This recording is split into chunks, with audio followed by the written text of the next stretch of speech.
Hi my lovelies, in today's video I'm going to be sharing with you 10 different ways that you can charge your crystals. Here's a small selection of mine. I love working with crystals. Okay, let's get into it. So these are in no particular order. The first way that you can charge your crystals is underneath the moonlight, the beautiful, beautiful full moon. I say the full moon because that's when it's biggest, it's brightest. That's the best for charging your crystals. And you can do this by placing them on a windowsill so they can soak up the light of the moon there, or you can place them, well, what I personally do is put them in a big glass sort of tray, put my crystals in there and put them out in my back garden to soak up under the moonlight. And if you live in Wales like me, or somewhere that rains a lot, because it does rain a lot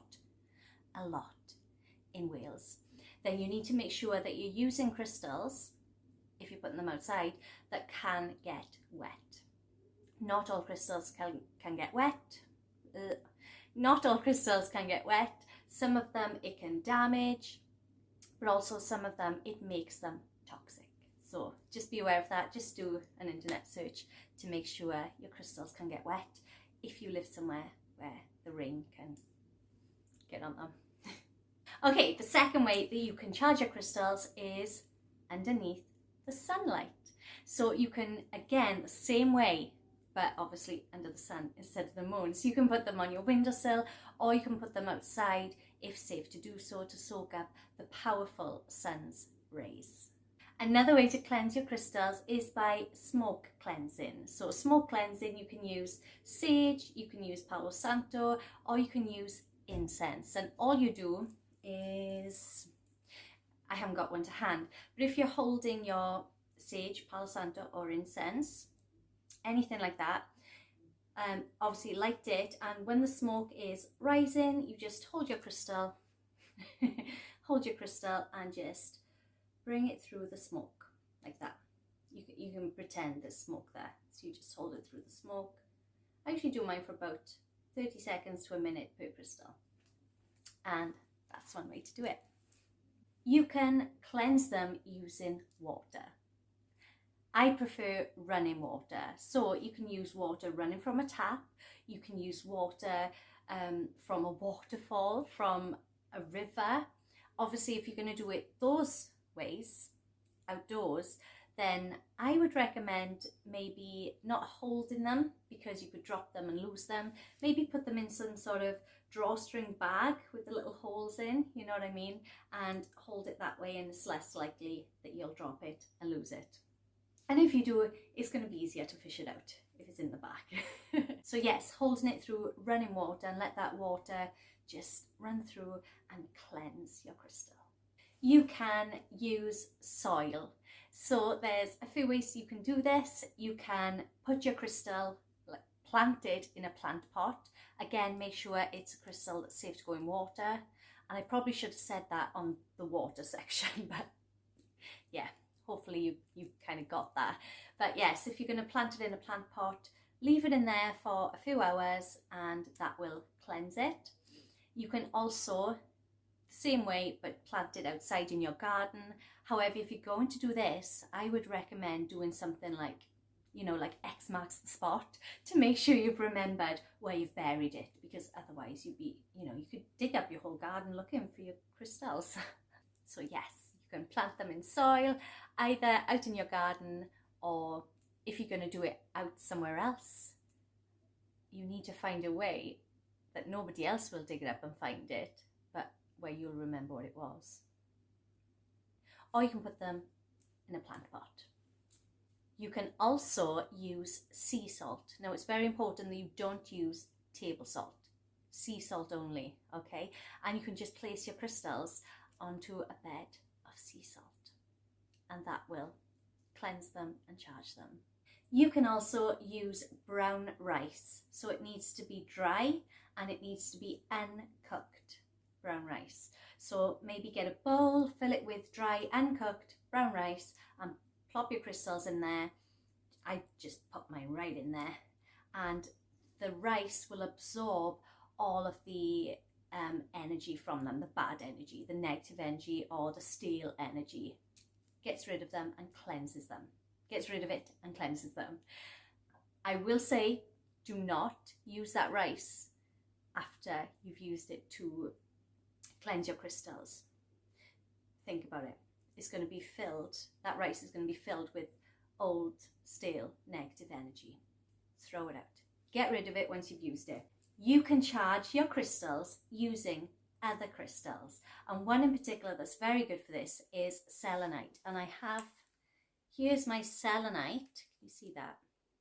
This is called a selenite charging plate. Selenite charging plate. And basically what I do is to charge the crystals. Just place them on there and leave them for around 4 hours. And that will charge them up. So selenite crystals like this do not need to be charged. They are self-cleansing and self-charging, and they charge other crystals as well. The next method you can use is visualization. Well, I'm going to combine these two actually. There's visualization and there's also touch or physical contact. So I'm going to combine these as one. So for example, I have my amethyst here. If I wanted to cleanse this, you can put it in your hand. You don't have to do anything other than put it in your hand. But you can also use visualization. So combining the two, put it in your hand and visualize. Close your eyes or keep them open, doesn't matter. But visualize that this crystal is being cleansed, and you can do that however you want. I personally like to visualize like a white light surrounding it and cleansing it of all stale or negative energy. And then I like to imagine the palm of my hand charging the crystal with the power coming from my energy. And I just do that for a few moments. I personally do it with my eyes closed, but you can do it how you want. So yeah, that was actually 2 points, but I combined them: physical touch and visualization. You can do them separate, but why not do it together? And that's 10. That's 10 ways. And there are 2 bonus ways because I wanted to title this video 10 ways to cleanse and charge your crystals. 12 didn't sound like a catchy enough title, so let's add 2 bonus ones. So the first bonus one would be candlelight. So you can light a candle, hold, again, like doing a mime act here, and you can hold a candle, light it, and grab your crystal, and you can just, here's my black obsidian, you can just gently move it through the flame of the candle.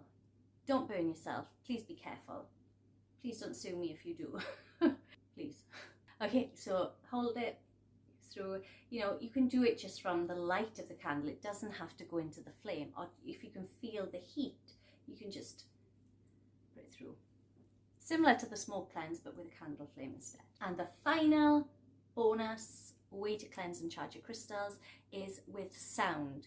So the most common way to do it with sound would be to use a Tibetan sound bowl. So you have your bowl here, I'm doing it again, your bowl here, and you would simply place your crystals around it, not inside, it has to be around, and then do the thing. I haven't actually got one of these bowls, as you can tell, so I don't know what it's called. Do the thing to make it sound. I hope you guys know what I mean. Do the thing with the thing, yeah? To make the sound come off it, and that will cleanse your crystals using sound. I hope you enjoyed this video. If you did, please give it a big thumbs up and consider, if you haven't already, coming to join our YouTube family here. We would love to welcome you with open arms. And also, I would love to know your favourite way of cleansing and charging your crystals. And I would also love to know what your favourite crystal is and why. My favourite, it's hard to choose one, okay? I'll just choose one of these here. Okay, we're going to go with the rose quartz. I love rose quartz because it's all about love and self-love. It's about relationships, and yeah, I love it. And I use this a lot. This is probably the one I use the most, along with amethyst. And no, I'm not going to go through all this right now because I'm going to just go off on a tangent and get carried away. So I'll just say rose quartz for now. Okay, again, hope you enjoyed, and I love you guys so, so much. And thank you for those of you that have stuck with me through the kind of transition that my channel is going through into more witchy vibes. I love and appreciate you so, so much. And if you're somebody who's been here a while and stuck around with me through all these changes, comment below and let me know. And if you're new, why not comment below and let me know that you're new as well. And there will be a lot more content like this because I've come out of the broom closet as a witch, and I just want to share it with the world because it means so much to me and is such a big part of my life. And I think I'm done. Yeah. And I'm thinking about doing another live stream on Monday, doing some card readings and just having a chat with you guys. What do you think? Comment below, let me know. I like doing live streams. I've only done one and I really enjoyed it. Okay, I'm really going now. I'm really going. Love you guys so, so much, and I will see you in my next video.